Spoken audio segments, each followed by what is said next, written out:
first episode of Hustlin' for Headspace. Yay! I know, I'm so excited that we're finally doing this. I'm Natalie. I'm Craig. Nice to meet y'all. Great to meet you all. Thank you for joining us in this podcast.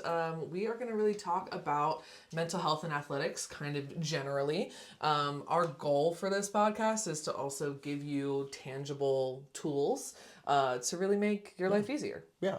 I think the goal of Hustling for Headspace is to not just access student athletes, but also help parents, help coaches, help stakeholders, athletic directors, athletic trainers, anybody that can benefit from this to take tools to work with their athletes. Yeah, 100%.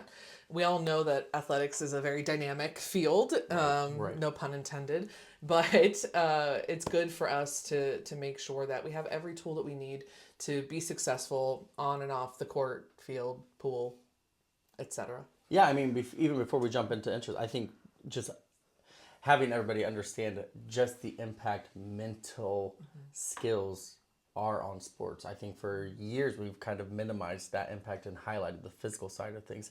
But I think now more than ever, this generation is really highlighting the importance of mental skills and mental awareness in sport.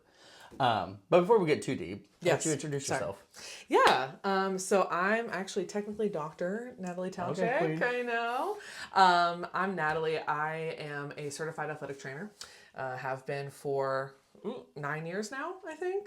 Yeah, we're getting close to my 10-year college reunion, which is crazy. And I've worked in primarily secondary schools, so high school athletic training. I was a clinical athletic trainer at a high school here in Cincinnati, Ohio for 7 years. And then I also did some adjunct teaching in that time at Xavier University, which is where I went.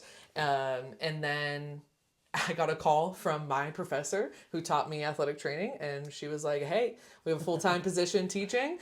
Do you want to come do it? Because we want you. And I was like, yes, I do.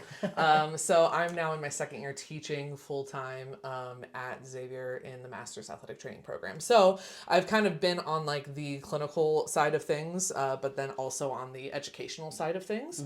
And then in that time frame as well, I got my master's in sports psychology. So that's kind of where my background in psych is coming from, specifically sports psych. And I think for like me as an athletic trainer, working with athletes directly every single day of my life for 7 years, I wanted to be equipped to help them navigate some of the more low stakes mental health issues. It's outside of my scope of practice to do anything more than that. Right. But I think that my master's in sports psych also gave me a really good foundation to know when to refer. So when I had a beauty like Craig come in and be able to help our athletes, it was so easy for me to be like, go talk to Craig. Yeah.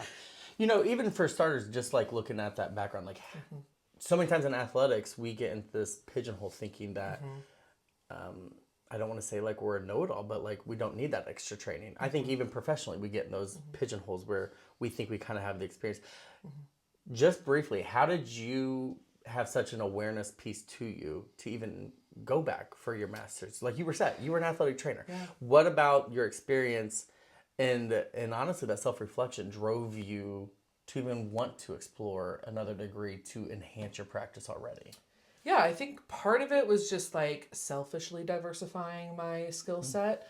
And that's certainly a piece to it. But the larger piece was really in that first like year out of college, I was really overwhelmed by the amount of, mental health work that went into my job.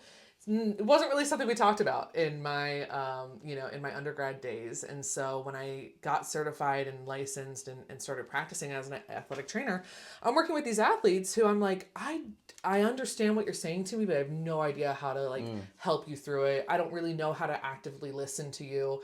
Like, I don't know how to give you the skills you need to be better and to make your life better. And so for me, as someone trying to be a holistic healthcare provider in my role as an athletic trainer, it was really important for me to be able to develop my own skill set and make sure that I was prepared to manage, the 700 different athletes that I'm working with and their own expectations and their own journeys, particularly like when you think about athletic training, a lot of people don't realize we're doing a lot of rehab. If someone's injured, that's a big hit to you know, their identity and whatnot. And so giving myself the ability to help them through and navigate that within my scope of practice was really important to me. Yeah. So that's why I went back. Well, I appreciate vulnerability because I think for a lot of us, just in a career, profession, even as a student athlete, I think we get stuck in these avenues of just we're on the great trajectory and we don't take time to reflect and see where further growth can happen. So kudos to you. Yeah, So I as well am Dr. Craig Hanthorne. I've been a doctor for, I think going on 4 years now. A little over 4 years.